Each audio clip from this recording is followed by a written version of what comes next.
We believe in militant self-defense at any time. Sikhs are always about that. This is something that the community has backed in a big way in Punjab, in Amritsar, in the space of the desecration of 1984's atrocities done by the Indian states.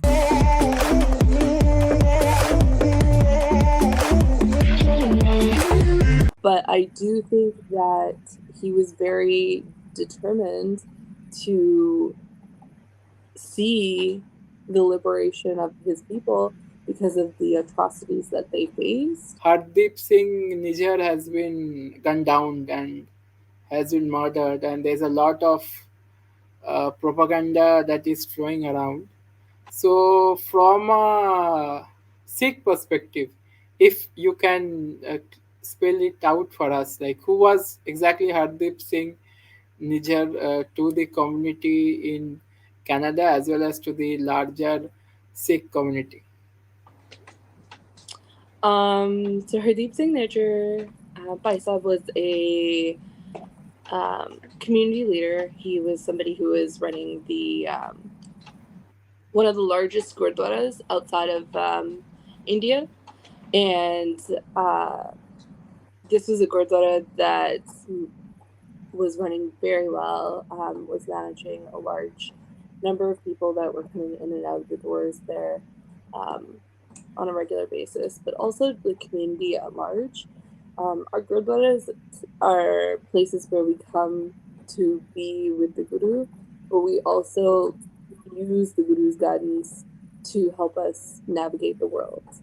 And so, one of the things that he was really great at doing was providing people the space to talk about issues that they were facing, issues that they were dealing with at large, and also how to go into the community with those things. So I think the community here at large is having a huge loss to deal with. So there's the indigenous communities here, or there's also the communities that are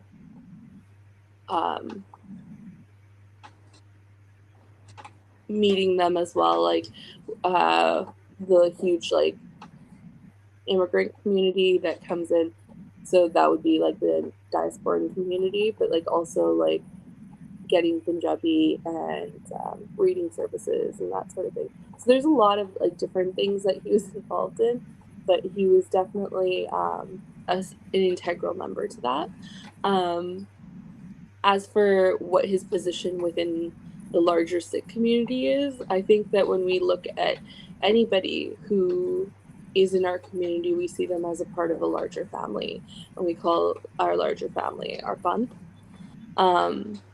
And for us in a Panth, he acts as a brother and somebody who can mentor others. And he was somebody who was giving a voice to all the problems that we had seen intergenerationally within his residence in India, and within like what he experienced when he was here organizing to work on a UN-backed referendum for Punjab. So yeah, he's been working really hard for a long time, and he has been antagonized by the state for a number of years for doing that work. So I hope that gives an answer and context to what you're asking. Yes, it kind of contextualizes what you're saying, but at the same time, from an Indian perspective, the Punjab chief minister at that point, Captain Amrinder Singh, he had given a list to Justin Trudeau, and he was put in as a wanted person in that list for his political activities. And the media in India is promoting him as a terrorist Khalistani supporter kind of a thing. So is it really true that he ultimately embraced militancy in Canada. I don't think that militancy was, and I think that like maybe the Sikh understanding of militancy in itself is like being lost in what is being suggested. We believe in militant self-defense at any time. Sikhs are always about that, and so I don't think that that was ever like a change in what he was saying or what we believe in that. Um, but was that like necessarily what he was advocating for in self determination? I don't think so, because when we look at what he was doing and the work he was doing, it was more specific to something that was sanctioned through all of these other means of political theater. So he was willing to look at referendums. He was somebody who was putting together those kinds of conversations um, amongst people. I don't think that can be considered militancy. I don't think that um, what he was doing was that. But I do think that he was very determined to see the liberation of his people because of the atrocities that they faced, and that was something that was discussed in 1986 in the Sirbak Khalsa that happened at Darbar Sahib. So this is not something that he himself was doing. This is something that the community has backed in a big way in Punjab, in Amritsar, in the space of the desecration of 1984's atrocities done by by the Indian state. So I don't think you can really like suggest that he was somebody who is initiating something that has already been initiated since 1986. I think that he was simply asking for people to go ahead and like think about how they would want to show up in that place. How would they want to vote? What would that mean? Giving it more structure and giving it more of a conversation and more breadth to be had. I don't think that that's how that works. Also, if Captain Amrinder Singh or if others would have wanted to arrest him, they would need to have like a case on him, not just a UAPA law that has nothing behind it. And this is the problem with the Indian state, that the Indian state doesn't provide enough actual information around why they want to arrest people that are political dissidents. We see them, in fact, going over and over again through this process, but not providing enough evidence to have a case. So we saw this with the Midlands 3 earlier last year, but this and when that went to court, it was very embarrassing for the Indian government because they didn't have a case against these men that they had been harassing and trying to extradite from the UK to India without any actual case, without any evidence for that, and suggesting that they were a part of these murders that had happened when they weren't even there, suggesting that this was like something that they were involved in, but they never had any evidence for it.